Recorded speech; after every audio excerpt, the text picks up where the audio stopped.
The communist plan for the conquest of the United States was explained to the American comrades by Moscow's agent, Joseph Pogany.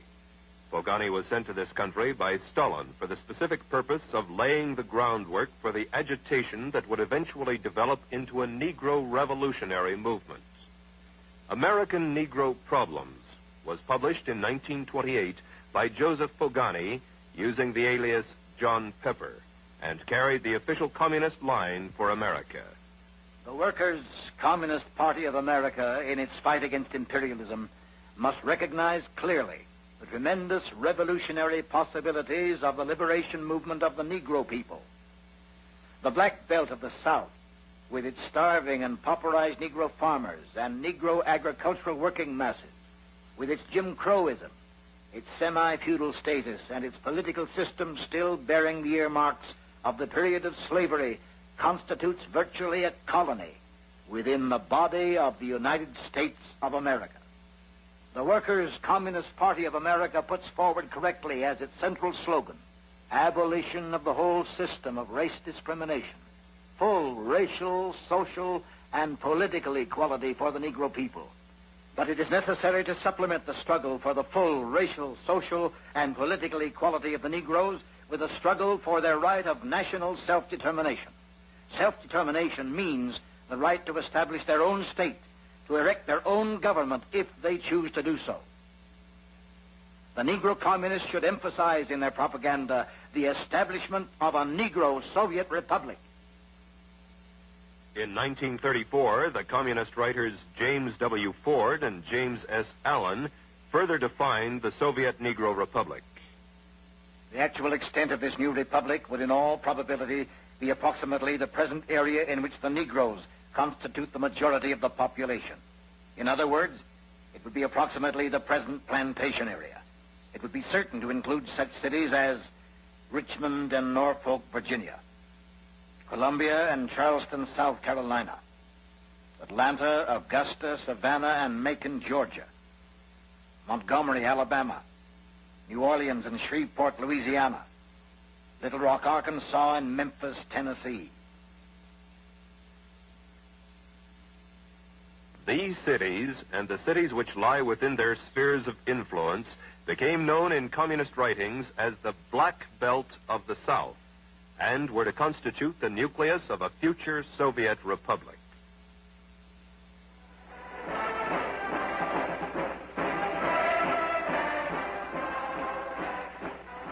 At the National Convention of the American Communist Party, held in New York City in June of 1940, James Ford, the Communist Party candidate for the Vice Presidency of the United States, said, "For the Negro in the South,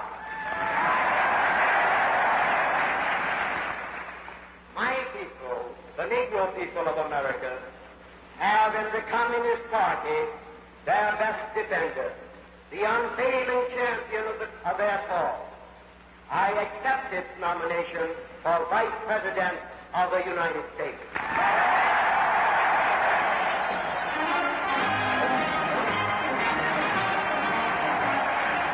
By this time, the communist champions of the Negro race had hidden the revolutionary ideas and slogans for a Soviet Negro Republic behind the humanitarian banners of jobs, security, civil rights, and peace.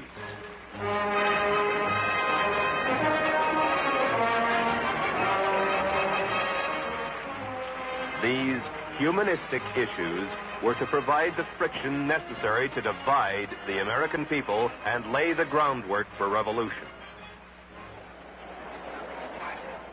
I am Leonard Patterson. When I was a young man, only 23 years old, I joined the Communist Party. I was a member of the National Executive Committee of the American Young Communist League. In 1930, I was the official communist candidate for election to New York State Assembly. I knew Gus Hall and other top-ranking American communists very well because I trained with them at the Lenin University in Moscow. I joined the party because I honestly thought the communists were trying to help American Negroes. I broke away from the party when it became clear to me what the communists were really up to was to use the Negro people in this country as cannon fodder in a violent and bloody revolution aimed at the establishment of the American Soviet dictatorship. It was that simple, and it is still that simple today. Make no mistake about it. What is happening in the United States right now under the banner of civil rights is exactly what has happened in China, in Cuba, in Algeria, and many other places around the world.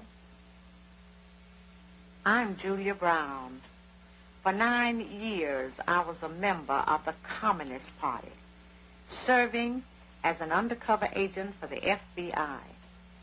During that time, I learned that the communist conspiracy had been planning and working for years to bring violent revolution to America.